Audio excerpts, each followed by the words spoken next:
अस्सलाम वालेकुम फ्रेंड्स, आप कैसे हैं। उम्मीद है हमेशा की तरह आज भी अच्छे होंगे। आज मैं आपको बकरी की पाई की रेसिपी बता रही हूँ। नायत मज़ेदार है, बहुत ज़ायकेदार बनते हैं।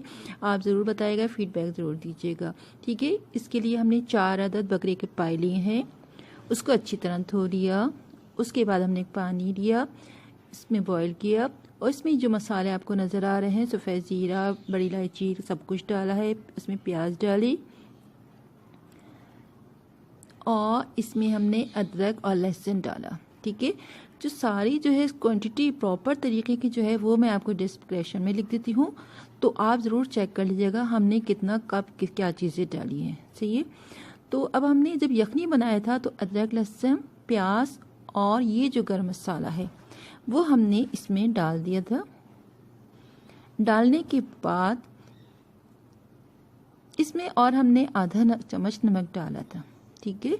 नमक डालने के बाद हमने जब ये जोश आ गया तो ढककर रख दिया। तकरीबन 4 घंटे लगे इसको तैयार होने में, 4 घंटे, ठीक है। क्योंकि ज़ाहिर बात है जब तक ये अच्छे गले हुए ना हो तो मज़ा ही नहीं है। तो तकरीबन मैंने इसको 3 घंटे एक दफ़ा लगाया था। और उसके बाद जब मसाला भुना था तो मसाला भूनने के बाद भी तकरीबन आधा से पौन घंटा मीडियम फ्लेम पे पकाया था, ताकि वो सारा अंदर मसाला भी हो जाए। और जो ये हमने इसका गलाने के लिए यखनी से तैयार की थी, तो फ्रेंड्स ये सिर्फ नमक नहीं डाला था, इसमें भी मैंने गरम मसाला डाला था। जब मसाला भून जब ये गल गया तो मैंने प्याज डाली थी, 3 अदद प्याज दी थी। उसमें से थोड़ी सी प्याज हटा ली थी ताकि बघार देख रही, यानी 3 अदद प्याज में आप देख रहे हैं ये प्याज जो थोड़ी सी ये छोड़ दी थी और उसमें से प्याज वो काट ली थी। और ये गरम मसाला जो आपको नज़र आ रहा है, तकरीबन छोटी इलायची 3 अदद है, तेज़पत्ता है, दालचीनी है, सफ़ेद ज़ीरा है, लौंग, काली मिर्च, 2 स्पून जो है वो मैंने लाल मिर्च डाली है और आधा चम्मच हल्दी डाली थी और आधा चम्मच नमक डाला था। अब ये जो है मसाला भूनेंगे, यानी जब हमारा गोश्त तैयार हो जाएगा, पाए तैयार हो जाएंगे यानी गल जाएंगे। फिर देखिए ये गल गए हैं। गलने के बाद हमने वो पहले जो मसाला डाला था वो इसके लिए था, बाकी ये देखिए कितने अच्छे गल गए, सही देखिए। यानी ये ऐसा नहीं है कि खाली हमने इसमें नमक डाल के बॉईल कर लिया, कोई टेस्ट नहीं है। देखिए कितने मज़ेदार तैयार हो रहे हैं। अब जब मैं मसाला भूनूंगी तो फिर उसमें मज़ीद ये आधा घंटा पकेगा। फिर एक मैंने उसमें घी लिया, घी में डालकर प्याज डाली और गरम मसाला वो इसमें शामिल कर दिया था। गरम मसाला डाला था। गरम मसाला डालने के बाद इसको गोल्डन ब्राउन किया। फ्रेंड्स, अगर आपने मेरा अभी तक चैनल सब्सक्राइब नहीं किया तो सब्सक्राइब कर लीजिएगा, ताकि आपको मेरी रोज़ जो वीडियोस होती हैं फ़ौरन मिलती रहें। और आप जब वीडियोस देखें तो आप बनाइएगा और फीडबैक ज़रूर दीजिएगा और बताइएगा मेरी वीडियो कैसी लगी, आपने बनाई तो कैसी लगी, ठीक है।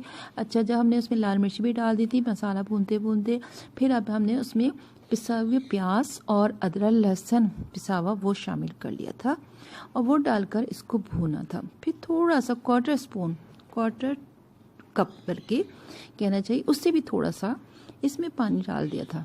कुछ चमचे कहना चाहिए, 2 टेबल स्पून हमने इसमें पानी शामिल कर दिया था और इसको भूना था। फिर ढककर रख दिया थोड़ी देर ताकि इसका पानी थोड़ा खुश्क हो जाए। फिर हमने इसको खोला, खोलने के बाद इसको मसाले को अच्छी तरह भून लिया था। हाँ, तो मैं आपको बता रही थी वीडियो पूरी देखिएगा लास्ट तक, ताकि बहुत सारी टिप्स मैं इसमें बताऊंगी। तो हाँ, ये बताना था, जब हम ये पाए पकाते हैं तो इसमें आपने देखा होगा बहुत सारे बाल होते हैं। तो इसका तरीका ये है कि आप ना पहले तो इसको अच्छी तरह साफ़ कर लें।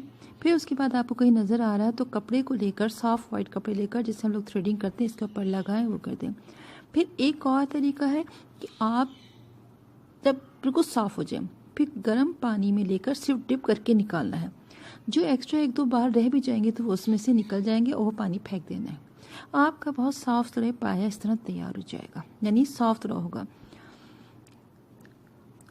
और इस तरह मसाला भूनते हैं। प्याज हम लोग जब ब्राउन हो जाती है फिर मैंने उससे मसाले डाले, मसाले डाल के भूनने के बाद पिसी हुई प्याज डाले। इस तरह कलर भी खूबसूरत आता है और टेस्ट में भी बहुत अच्छा होता है। अभी देखिए ये सब तैयार हो गया, मसाला भुन गया तकरीबन, ठीक है। मसाला भुन गया अच्छी तरह। फिर हमने क्या दे डाल रहे हैं इस वक्त, ये जो हमने यखनी बनाई थी, यखनी से मतलब जिससे हमने मसाले वगैरह डाले थे, पाई बना रहे थे, तो उसकी अब हमने इसमें शामिल कर दी। इसमें शामिल कर दिया था। फिर हमने जो पाए थे वो भी इसमें डाल दिए अच्छी तरह। देखिए अच्छी तरह इसको मिक्स करिए। और इसके बाद हमने जो उबले हुए पाए थे, जो गले हुए पाए थे, वो भी इसमें डाल दिए। डालने के बाद हमने इसको तेज़ आंच पे पकाया। उसके बाद मीडियम फ्लेम पर तकरीबन आधा घंटा पकाने दिया, क्योंकि हमने इतने ही गलाए थे कि हमें पता था कि अभी आधा घंटा और पकना है। ये देखिए, ये बाकी हमने ये सब इसमें डाल दिया। बस हमने इसको ढककर रख दिया, तैयार हो गए थे। फिर इसमें हमने 1/4 टीस्पून गरम मसाला डाला था, पिसा हुआ गरम मसाला, जो हमने आपको रेसिपी बताई थी, वही गरम मसाला डाला था। और फिर हरी मिर्च डाल दी थी इसी में काट कर। और जब हमने खाने के लिए निकाला गार्निश के साथ बारीक बारीक, बिल्कुल बहुत बारीक अदरक काटी थी, लीमू और हरी मिर्च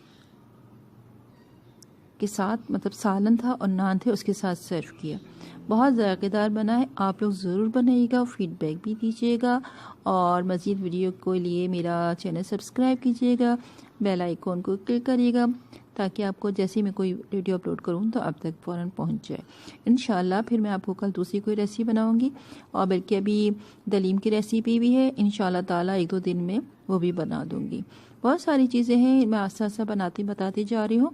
और ये देखिए कितना जायकेदार, कितना खूबसूरत कलर है, तैयार हो गया है। कलर भी बहुत प्यारा आया है इसमें। हालांकि लोग कहते हैं कि इस तरह की सालन में देगी मिर्चें डालें, और कुछ लोग कहते हैं कि दूसरी वाली पेपरिका डालें, यानी कि हमने वही मिर्चें इस्तेमाल की जो हमारे रोज़मर्रा घर के होते हैं। लेकिन सिर्फ इसको हमने भूना जो है उसके अंदाज से ऐसा हो गया है। बस ये तकरीबन तैयार होने वाला है। इसको हमने और थोड़ी देर पकाना है ताकि थोड़ा सा सालन गाढ़ा हो जाए, और उसके बाद ये हो जाएगा तैयार। फिर हमने पिसा हुआ गरम मसाला डाल दिया। गरम मसाला डालकर हमने इसको थोड़ी देर ढक दिया था, और फिर डिश आउट किया। उसमें बारी बारी, ये देखिए तैयार हो गया। आपका बहुत बहुत शुक्रिया, आपने ये वीडियो देखी, और हमें फीडबैक ज़रूर दीजिएगा। और बल्कि आप इसको बना के, मैं आपको बार बार बताती हूँ, बहुत सारी चीज़ें ऐसी हैं कि आपने बना ली और बना के इसको आप फ्रीज़ कर सकते हैं। जब मूड बना आपने निकाल दिया, आपने संडे को सुबह नाश्ते में आप ये ज़रूर खाइएगा। बल्कि कल तो हम लोग यही खाएंगे, बहुत मज़ेदार बना है। पराठे के साथ तो बहुत ही मज़ा आता है। यानी अभी मैंने बनाया है, लेकिन ज़रूरी नहीं कि आज ही खाया जाए। ये फ्रिज में रख लें, फिर 2 दिन बाद भी निकालो, जितना भी करो, तो बहुत ही ज़ायकेदार बनते हैं। ठीक है, अपना ख्याल रखिएगा।